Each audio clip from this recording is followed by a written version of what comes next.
CNN Innovation de hoje mostra como as tecnologias têm sido incorporadas cada vez mais no dia a dia, inclusive dentro dos carros que dirigimos. Um cenário em transformação e evolução frequentes. Recentemente, tivemos aqui em São Paulo o Salão Internacional do Automóvel. Eu converso com Marcelo Trípoli, nosso comentarista de inovação, que foi até o Salão do Automóvel, preparou uma reportagem para a gente e vai mostrar como essa tendência está acontecendo, da fusão entre o mundo da tecnologia e o setor automotivo. Boa noite, Marcelo. Boa noite, Márcio. Boa noite a todos que estão com a gente aqui no Prime Time. Márcio, a gente vai ver numa matéria agora que mostra exatamente isso, essa conexão. Você está andando no salão automóvel e parece que você está numa feira de tecnologia, vendo o celular, o lançamento, tudo tela, tudo toca, tudo é conectado. Então, vamos ver a matéria aqui para ver um pouquinho do que a gente explorou, o que o CNN Innovation explorou nesse mundo que liga tecnologia, inovação e o carro. O CNN Innovation está hoje no Salão do Automóvel, que volta para São Paulo, e a gente veio aqui descobrir a conexão entre o mundo tecnológico, o mundo da inovação, o mundo do digital, o mundo do smartphone e o seu carro.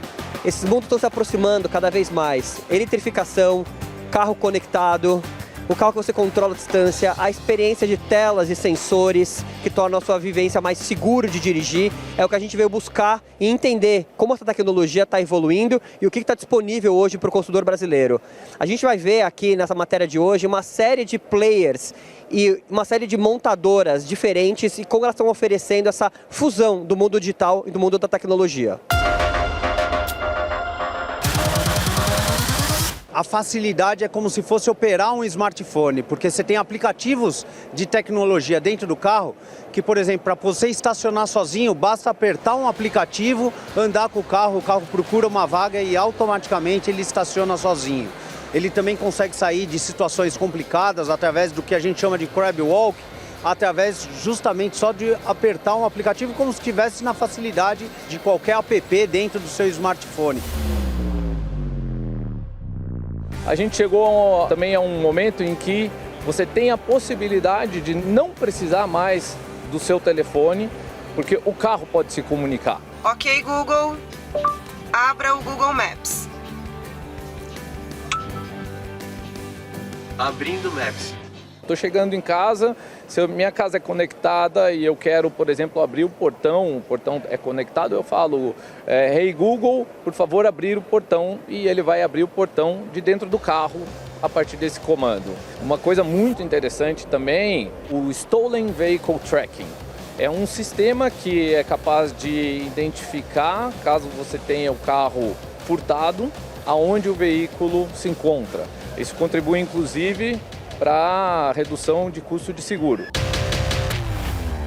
Você tem uma grande central multimídia onde você consegue configurar o carro, assim como você configura a sua casa e sua Alexa hoje, várias funções, vários cenários que você pode criar. Ele também tem a conexão direta com o seu celular e você faz com que o seu celular se torne a chave do seu carro, né? Então você tem também o comando de voz. Então ele é efetivamente um dispositivo de tecnologia que você vai ter na sua casa, muito mais que a eletrificação.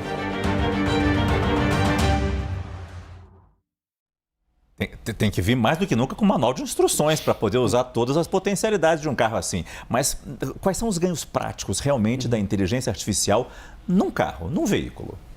Márcio, os carros têm há alguns anos o que eles chamam de ADA, que são sistemas de segurança, que previnem que você bata o carro.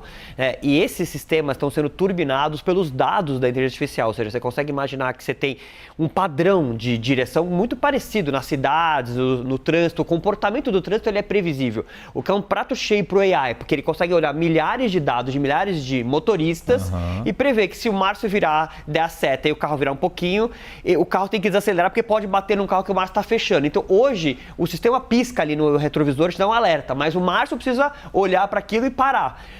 Com a inteligência artificial, o carro vai agir sozinho.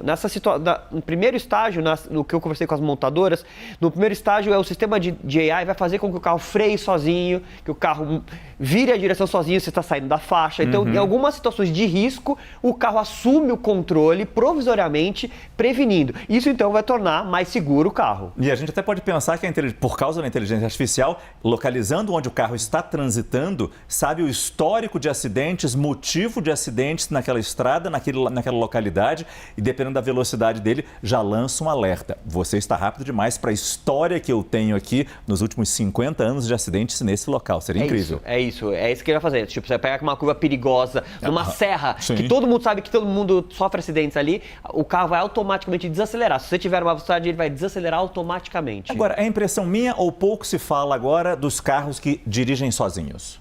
Os carros que dirigem sozinhos, ou seja, o nível de autonomia total, que não vai precisar nem de direção, você vai poder sentar e ler um livro, por exemplo, ainda está muito distante, né? A gente sabe que o Elon Musk prometeu N vezes, a data sempre foi descumprida. Existe ali ainda um last mile ali de tecnologia para acontecer, Márcio, para que isso seja uma coisa disponível em todos os lugares, né? Tá. Você tem nos Estados Unidos, você tem na China, você tem alguns lugares que num trecho, na autoestrada, agora na cidade, o número de variáveis, acho que a gente ainda está de 5 a 10 anos do carro autônomo. Não é a pauta agora. A pauta agora é o AI tornando a direção segura, o carro elétrico tornando o carro menos poluente ou zero poluente e muito mais barato de fazer a manutenção. É isso que a gente vai ver nos próximos 5 anos. É um carro que ajuda a gente a correr menos risco. E até que ponto, é uma pergunta provocativa essa, a gente tem mais segurança com tanta tela ou tem mais distração? A gente viu as luzinhas piscantes no painel, a gente viu o painel que você pode mudar, a luz interna você pode mudar a cor dela, isso é o básico. Mas isso não é muita distração quando a gente tem que ter mais focado, mais atenção no trânsito? Você sabe que, inclusive, isso foi uma pauta que a gente debateu ali, porque esses carros que é tudo na tela, você quer mudar a temperatura do ar-condicionado. Isso é uma distração, você está ali dirigindo e você precisa pôr o dedo numa tela, é diferente de um botão, que você intuitivamente sabe onde está o botão que aumenta a temperatura e reduz.